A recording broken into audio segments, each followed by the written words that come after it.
आपल्या देशाची हालत काय होते हे आपण सगळे बघताच आहे. नीट परीक्षेचे पेपर कसे फुटले आणि त्याला कोण जबाबदार आहे हेही आपण बघितलं. त्याच्यासोबत सीबीएसई आणि अजून 2-3 एक्झाम्सचे पेपर फुटलेले आहेत.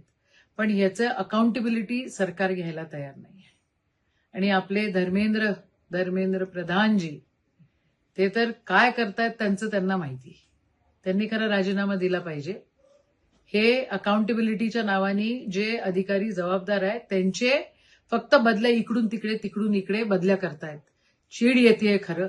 विद्यार्थी इतका अभ्यास करतो आणि अभ्यास करणारा विद्यार्थी जेव्हा त्याला कळतं की आता पेपर फुटलाय तो आत्महत्या करतोय. आपला विद्यार्थी आत्महत्या करतोय. आपली युवा पिढी संकटात आहे आणि या संकटाला आपल्याला आव्हान द्यायचं आहे.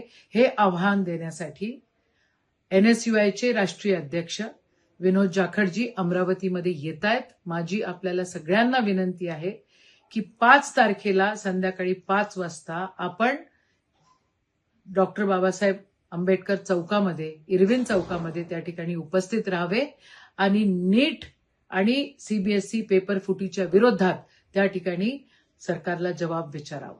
जय हिंद, जय काँग्रेस.